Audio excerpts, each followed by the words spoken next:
Welcome to Let's Talk About Climate. I'm your host, Erica Pietchak, and in this episode, we are hearing from experts on plastics about the issues plastics cause for the environment.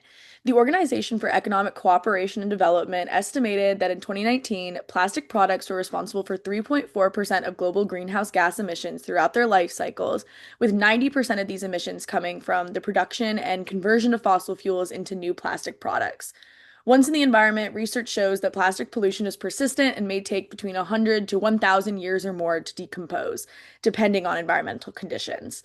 Approximately 400 million tons of plastic are produced annually, and over 50% of plastic only gets used once and thrown away, while only 9% of plastic ever produced globally has been recycled. Plastic Free July is a global movement that helps millions of people be part of the solution to plastic pollution. As part of Change the Chamber's contribution to this movement, I'm joined here today with experts on plastics from across the nation and different disciplines. Today, we are also joined by Dr. Wynne Cowger, also known as Dr. Trash. Dr. Cowger is the research director at the Moore Institute for Plastic Pollution Research. He studies the sources, transport, and fate of plastic pollution in the environment. His science focuses on identifying solutions to plastic pollution and assessing their effectiveness. He also works with nonprofit groups, government entities, and academics to implement science in practice. He is an internationally sought expert for his data analysis skills and has produced software and methodological standards that are highly utilized and cited by the plastic pollution research community. Thank you so much for being here with us today. Thanks. Yeah, I really appreciate you bringing me on. Awesome. So, to get started, plastic pollution is specifically endangering marine ecosystems. According to Clean Water Action, marine plastic pollution has impacted at least 267 species worldwide, including 86% of all sea turtle species, many bird species, and 43% of all marine mammal species. Pew Trust posits that some 11 million metric tons of plastic enter the ocean every year, and an estimated 300,000 whales, dolphins, and porpoises die every year from discarded plastic fishing gear. In fact, plastic is expected to outweigh all of the fish in the sea by 2050. This seems like an unfathomable amount. Most people aren't going to the beach and throwing their plastic water bottles and containers into the sea. So, how exactly is so much pollution entering our oceans, and what is this doing to our ecosystems? Yeah, it's a really good question. I mean, there's a lot of different ways that plastic can get into the environment. Even like a big discussion right now as to whether or not, is some people believe that a lot of the trash gets into the environment intentionally, like people going to the beach and they just like toss their stuff out. Personally, I don't see that very often. Like I've occasionally seen that and it's just like a almost always like a reaction from everybody around, like, what are you doing? Like pick up after yourself, So I think there's a lot of education already on, what the problem is, how to prevent our active adding to the issue. Yeah. But what there isn't a lot of is kind of understanding the other aspects, which like things, it's hard to keep track of all of your things.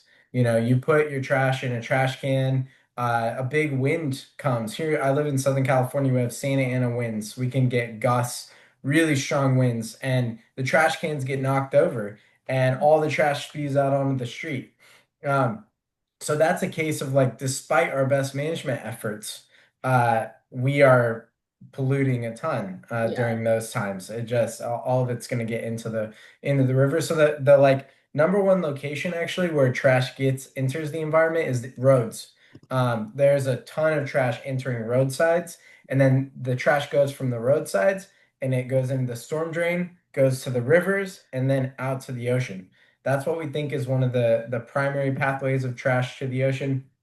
Um, Also, trash is and plastic specifically is dangerous in other settings besides the ocean too. It's also Mhm. dangerous in river settings. It's also dangerous on the roads, for example. So yeah, those are some things that I think about when I think about where is it all coming from and how does it cause problems. Yeah, yeah, I've seen that in a lot of your research is around, streams and lakes and sediments and those sorts of things. So could you speak a little bit on how plastics are ending up there and kind of the interconnectedness of it all? Yeah. So large trash. plastic objects can break down into smaller plastic objects known as microplastics. These are a lot more mobile because they're of their small size. I mean, the you've seen on a storm drain, there's like a certain size hole. There's only such a large thing that can fit through there. That's kind of one example. But also when they're navigating down a river, for example, they're going to get caught up in things. So. Yeah, so trash microplastics are going to be the most mobile types of plastic pollution. And then larger trash kind of it's like slower to move. But all the time it's being broken down into these smaller pieces. And those have plastics are a diverse suite of compounds with a lot of different properties. So you have like the different sizes, you have the different densities of the material, which is how likely that's going to control how likely they are to float versus sink. You asked about sediments. They can get into the sediments if they sink in water, if their density is greater than water. But if their density is less than water, they're less likely to get into the sediments. They're more likely to float, and they'll be more mobile that way too, and end up getting to the ocean faster. Yeah. And so, based on microplastics, kind of speaking to that, plastic is used in a lot of food processing, food packaging, and even in cookware that release microplastics into food. And in the last few years, we have seen several foods be recalled for plastic contamination issues.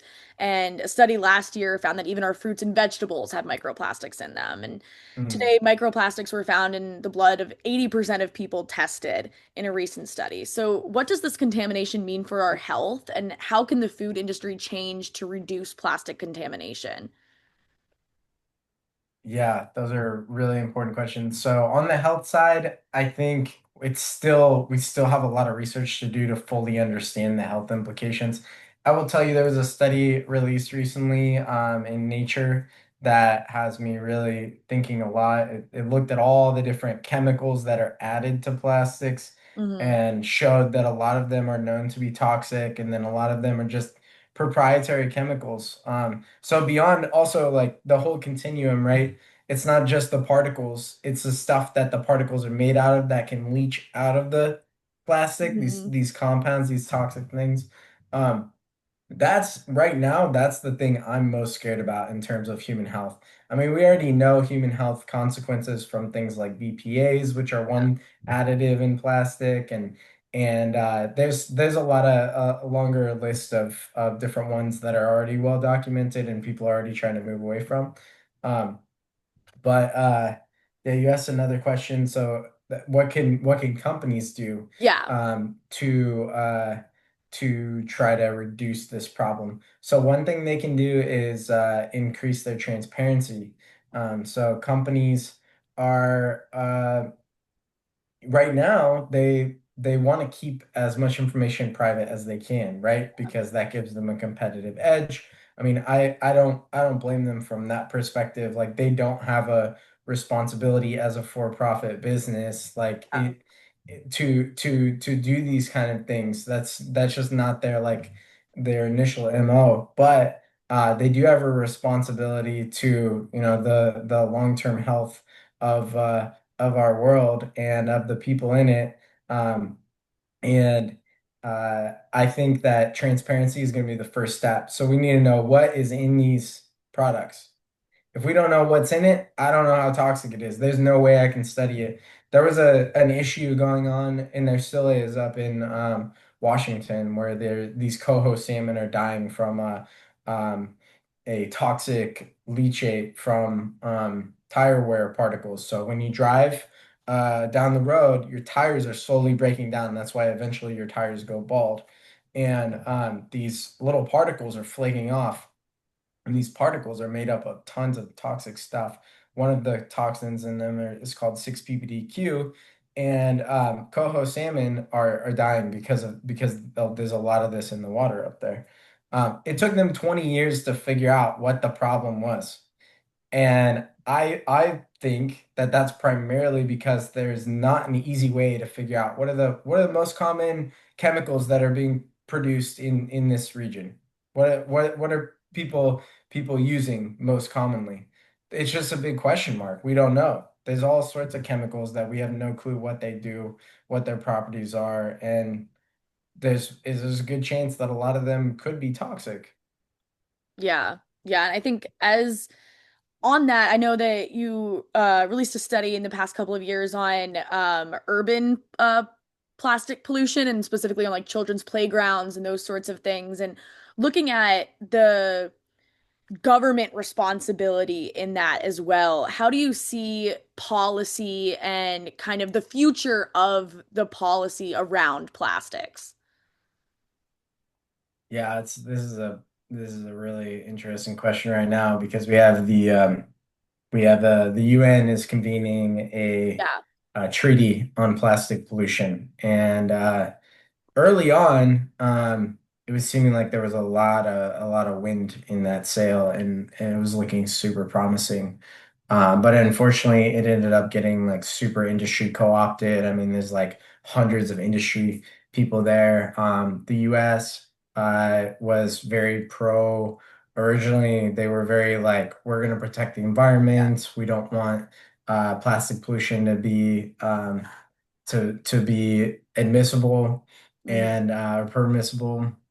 And so they, but they've recently changed course completely. They're very against the treaty. And in the UN, the United States is one of the most influential players Yeah. for sure. So when they say something, it's likely that the treaty's going to get watered down a lot. Um, but so that's like at the global level, and I Yeah. think I think a lot of people think like, all right, yeah, like we'll get some big global treaty or whatever. That's probably the hardest thing that you could possibly do. Like Yeah. that is probably you want to get everyone in the world to agree upon something. Like, yeah, okay, that's not a small ask, right? But what you can do is like at the local level, you can actually make some change really quick. So I did this project in Pinole. Um, and Pinole is a city in the East Bay area of California, and it's a small city, and the community is super active there. They have these nonprofit groups. The mayor is super involved in environmental protection. The city council is very interested in it, and the community is very active at their city council meetings. Like they regularly go, they regularly talk about things. They're actually like actively participating in that community there. So super inspiring. I got to work with these people for about 2 years. We published a paper, did a study with them. Like they were driving the whole study. They were like, "This is our priorities. We want to figure out how to get trash out of our creek. How can we reduce Yeah. trash in the creek? What sort of policies can we make?" That was their starting point, right? And so we conducted this big study across the creek to look at the trash, look at the properties of the trash, how much is there, where was it primarily coming from, these kind of things. And then we were able to recommend some policies based off of that data. Um, and those were directly turned into policies that the city ended up eventually adopting. So now they have a single-use product ban that they're working on, a single-use plastic product ban. So it's stuff like that I think at the local level you can make a huge impact, even with just like, a small group of people. And then these are going to be like we're going to hear these success stories. I'm excited because Pinole wants to do a follow-up in 5 years and see what the progress is. And I'm hoping that we're going to see some progress in Pinole Creek, less trash there. And we're going to be able to say, hey, what if the other cities nearby also did the same thing? Hmm. It's not if you can like kind of focus in, it's not as big of a lift and you can get that like test case proved and then it can be reapplied to other groups. Yeah. Yeah, so then thinking domestically here, plastic used or under President Donald Trump's current term, the administration's stances on plastics has been characterized by a significant rollback of environmental regulations and a focus on boosting domestic plastic production. One example is the administration's promotion of the use of plastic straws through the National Strategy to End the Use of Paper Straws, released on March 28th. So I was wondering if you can tell us a little bit about the changes that you're seeing and how that's impacting both domestically and internationally the attitudes towards plastic and plastic research. Um, yeah, that is very interesting. I mean, this is the most devastating setback of my career so Yeah. far. I'm not gonna lie. Like the funding has been cut by about 50%. Yeah. Um, I'm losing trust in the federal government Yeah. funding too, because it's been very unclear as to, you know, are these things that they have listed that they're going to be funding, are they actually going to be funded? So you could put a lot of like it is not a small effort to try to get funding from the federal government. It is humongous documents and work that you have to put in up front. And like for the possibility of that to just get pulled out for whatever reason. Yeah, that's pretty that sucks. And so there's that, and then like many of my colleagues have been let go and are currently looking for jobs. And I'll tell you like what I see most happening right now is they're going to industry. Hmm. That's the only place for them right now that they're, an environmental scientist is going to industry. I hope that that is a good thing. Industry needs environmental scientists for sure, and these people are awesome. But it is going to be a big shift in how how the environment is protected and how we create knowledge and facts in an unbiased way. Like we were saying earlier, like corporations are not necessarily beholden to the environment, they're beholden to their shareholders. So I'm not sure that that is the best way to create, unbiased information about the environment. Um, and yeah, let me think. Sorry, I got a little lost there. No, it's Got a little okay. lost in the It's a sauce. big idea. Yeah. Yeah. Yeah, could you repeat the original question just to make sure I'm on track? Yeah, just can you tell us a little bit about the current issues around plastics Oh, and the government. how the Yeah, yeah. administration is helping or hurting Right. research? Yeah. Yeah, yeah. I mean, I have not seen any like improvement to the federal stance on plastic pollution. I've only seen so far setbacks. Yeah. So, and rollbacks of environmental regulation.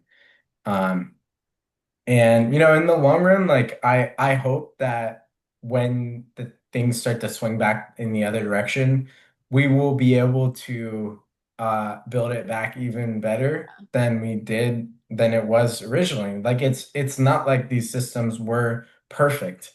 They had issues. They weren't operating 100% efficiently. There were things that could be improved. And when we get the chance to build it back, I think we'll be able to do even better for the environment. But yeah, this setback, I'm not sure that this is actually the way to like make it give us more progress Yeah. on that. I think there's better ways that we could have like reprioritized and figure out rather than just like kind of breaking everything down and going back to like bare foundations because it's gonna take a long time to spool this back up. That's the other thing too. Like you fire thousands of scientists and completely remove institutional structures.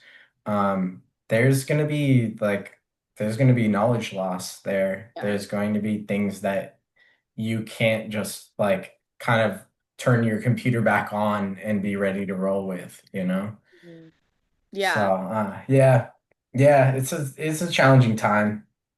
I don't think the government is gonna save us right now. It's really up to nonprofit groups to get us through this. I even a lot of the universities are so connected to government funding. I mean, Yeah. they're having a really hard time. Um, the nonprofits. and I'm saying this totally biased as a nonprofit because I'm like I feel somewhat insulated because I'm fully independent. I'm Yeah, not a part of a huge institution. I'm not going to be changing the way that I say things just because the government has, some preferred yeah, list of words that they want me to say. yeah, I'm going to keep speaking the truth the way that it is. Um, and that's what's nice about being a part of an independent research group is that, we're small and we are able to find funding from groups who aren't, the US government.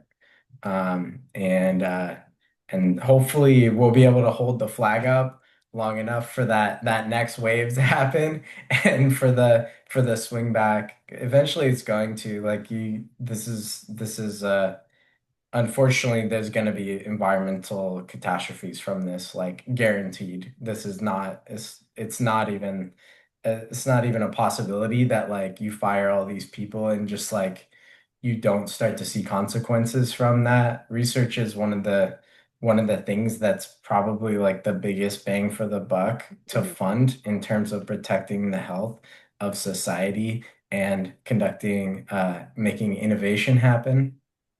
And it's kept the US as like a forerunner on a lot of topics, even though like our population is small in comparison to like Europe or China. But we've been innovating at this huge level and being able to keep pushing the bounds on like our quality of human health and all these things. And uh, yeah. It's I mean maybe you can get by for a couple years and still just kind of ride the like wind of, oh well, we made a lot of advancements, but eventually you start to see like flatlining or just straight going backwards in time. Like how long is it going to be like until we start seeing rivers on fire again? I don't know. yeah. That's an unfortunate fact. Yeah, yeah. Um, yeah, to keep this conversation going on government, I read an NPR article about that they investigated into plastic manufacturers and industry groups and found that they actively promoted recycling despite knowing it wasn't economically viable for most plastics. Contamination, high labor costs, and infrastructure limitations make it more expensive to recycle than to dispose of waste in landfills or other incinerators. And so many regions, including parts of the US, lack the infrastructure to handle all types of recyclable materials effectively. However, this does not mean we should throw out this whole system altogether. So, what do you see as the future of recycling and plastic waste in the United States and globally? Yeah, recycling is last chance captured. Mm, So it's really your last chance to do something good with materials. There's a whole bunch of things that you can do way before recycling, and unfortunately, like for the industry, it can be kind of an easy narrative to be like recycling, recycling, recycling. Primarily because that puts the responsibility on the consumers to do something yeah. about it. You should be managing your waste better. And the fact is, like, people are managing their waste really well. Um, only in the US, the estimate right now is that only 2% of waste produced ends up making its way into the environment. So consumers are actively already doing 98% of their part to Mhm. make the world a better place. I think that's great. Personally, I think that's impressive. Yeah. Whether that's enough, like to protect the environment and stuff, that's another story. Like I think it could keep getting better. I'm not trying to tell people to stop, you know, doing good waste management. Um, but the industry is gonna have to pick up that other 2%. They're gonna have to help us pick up that other 2%. It can't just be on consumers. And so we want them to get to 98% of that 2%. And then we'll be, somewhere around 91, 99.9% or something like that. It'll be even better. Um, and yeah, industry is gonna need, so industry, there's a lot of things that they can do. They can redesign the materials, but maybe you switch away from plastic. That is not always like necessarily the best thing to do. There's a lot of things that are made of plastic that we have no we have no alternative to. And I'm not for like overhauling the medical industry in a way that would cause medical issues. Yeah. No way. Like, my dad was in heavy hospital care for a lot of his life, and he was hooked up to plastic machines Yeah. all over the place, right? And I appreciate that those machines were there and could make that happen. And that if there was some other way to do it non-plastic, maybe I'd be like, yeah, what maybe let's think about switching that. But right now we don't have another alternative. That's the safe way to do it. That's the healthy way to do it. So I think we should keep working on it, but I'm not like, oh, just ban plastic in hospital care. Like, no way. Like, let's think through this and figure out how we can make a transition, safely. Uh, but yeah, so getting back to that recycling thing, yeah, it's been for a long time. It's been the industry narrative, like recycle, recycle. But really, we need innovation in materials. We need things that are like one of our studies recently. We found that the number one thing you can do to reduce plastic pollution is to produce less plastic. And Mm. that's kind of a no duh. Like, that's the simplest thing possible. And if that isn't true, then like I don't even understand like physics anymore because like if you don't produce plastic, you can't pollute plastic. It's Yeah. impossible. If there was never anything, right? So obviously that's the strongest lever. Um, on plastic. So that's the number one thing industry can do. If they can switch from plastic to another material, they're going to reduce their plastic pollution. Now, when they switch, they should make sure that they're switching to things that are going to be better for the environment. I don't want them to switch from plastic to some paper that's like mixed with a cocktail of chemical. And this is happening like right now too. Like there's these papers that are being made that are like really novel papers with a bunch of chemicals in them. So they basically are plastic, but they just have all these new chemicals that we're gonna have to deal with. Um, and so I don't want to create like regrettable alternatives. The vast majority of these things is silly too, because the vast majority of these things we already have safe alternatives that we know of, but industry just like feels kind of a need to keep making things that are like more consumer appealing and stuff like that. It's like, oh, people don't want to have a glass bottle. They want like a nice plastic bottle, so it sells better. Um, and yeah, so there's that component. Um, and then the other thing is making things Hmm. more reusable. So if you are going to make plastic lasts 100 years. You shouldn't make anything out of plastic unless you intend to use it for 100 years. Mm. Yeah. Yeah, I think That's the next rule, you know? yeah. Yeah, I think that's a great point. And it's so important to think about, when you're using something, how long it's going to last beyond just, using a McDonald's cup and throwing it out. Um, Right. So, to take this kind of internationally again, plastic pollution is a significant environmental problem in much of the developing world, impacting both the ecosystems and the health of its people. Rising urbanization and population growth are driving increased plastic consumption and disposal, with a projected six-fold increase in plastic waste by 2060 in Africa.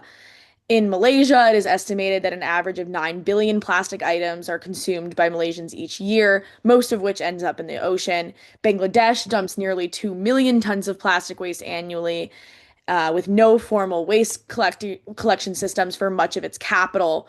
Vietnam generates 1.8 million tons of plastic waste. All of this is to say that plastic impacts all of us, but disproportionately affects those who cannot afford intricate systems required to properly dispose of plastic waste.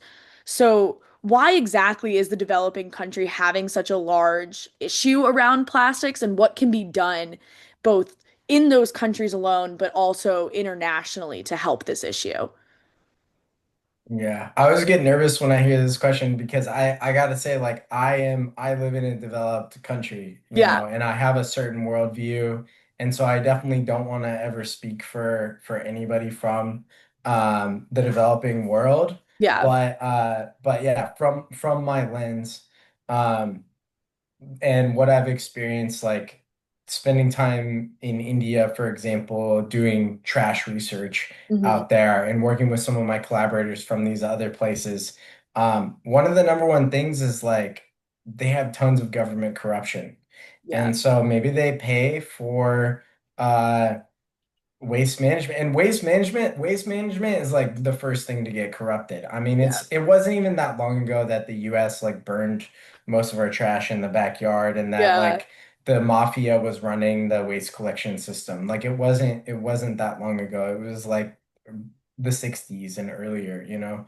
Um so uh so yeah, I think like one of the big things is that like there's a lot of government corruption, and it's not that these people don't know or like don't have, it's not that they don't have the know-how or like skills. Like the number of people who have like master's degrees and PhDs in India, like come on, like Insane. these Yeah. people are like so smart. Like they all of them are very capable of doing of recreating all these things, but there are these like institutional hurdles Hmm. in the way that are preventing them from doing that. And yeah, I'm not gonna pretend to be like too much of a expert on geopolitics, but definitely the US, like we've strategically made some of this stuff Yeah. happen. We strategically like we're not managing our waste here. We're sending it off to all these countries because we don't know what the hell to do with it. Yeah. And either do they. And so and they just happen to have less lax policies on waste management. And so it's cheaper for them than it is for us here, where like you if you started dumping dump trucks of stuff out in the desert, like somebody's gonna catch you, they're gonna sue you, Yeah. you're gonna be in a world of financial hurt from something like that, right? But in these other places, like that's not what's going to happen. It's kind of more of the expectation. So yeah, unfortunately, a lot of that is like it's actually just us like kind of offloading our waste management downfall because we don't want to pay for it. We don't want to pay for the cost of waste management here. So we gotta figure this out here. We gotta figure this out in our own backyard. That'll lower the burden on these other places that we've been currently sending waste to. And it'll, make our economy and our materials management system stronger. Yeah, yeah, I think that's so important to think about. I think so many people don't think about what happens after you recycle something, but also just the fact that there's this giant import-export business globally of plastics. So as we wrap up our discussion today, I would love to bring this back to our audience. As a youth-led movement, we want to speak directly to our youth followers. So with that being said, what would you like to say to America's youth interested in fighting against plastics? I think the youth that's interested in fighting against plastics today are the biggest crushers that I know of. The most promise I've seen is from the next generation coming up. I'm just so inspired by all the work, and I get to work with some of the youth, like Battery Boy, Nihal Tamana. Shout out to him. I've been working with him a lot on like better battery management and stuff. And there's a ton of really inspiring people in the plastic pollution space too. And here in our group, actually, we work closely with Algalita, who's working a lot on um, youth education on the plastic pollution topic and educating educators. And so please get connected with us. We have a ton of online resources to learn more about the issue and to learn how you can get involved in trying to address it. Awesome. So thank you so much for joining us and helping raise awareness for Plastic Free July. We learned a lot about the impact of plastics and what we can do to become a part of the solution. So before we wrap up, are there any final thoughts you'd like to share? Anything that you'd like to plug with our audience? Um, I think I plugged the major things that I wanted to, yeah, that on that last one. Awesome. Yeah. And for any links Yeah. that you'd like us to put in the description, Okay, everything will be there. So cool. thank you so much. And to our listeners, thank you for tuning in. Don't forget to like, subscribe, and rate us 5 stars. It really helps. Follow us on Instagram at Let's Talk About Climate Pod and Twitter at Talk Climate Pod, and visit us at changethechamber.org for more. You can find all the links we talked about today in the description. Until next time, this is Let's Talk About Climate. Thanks for listening.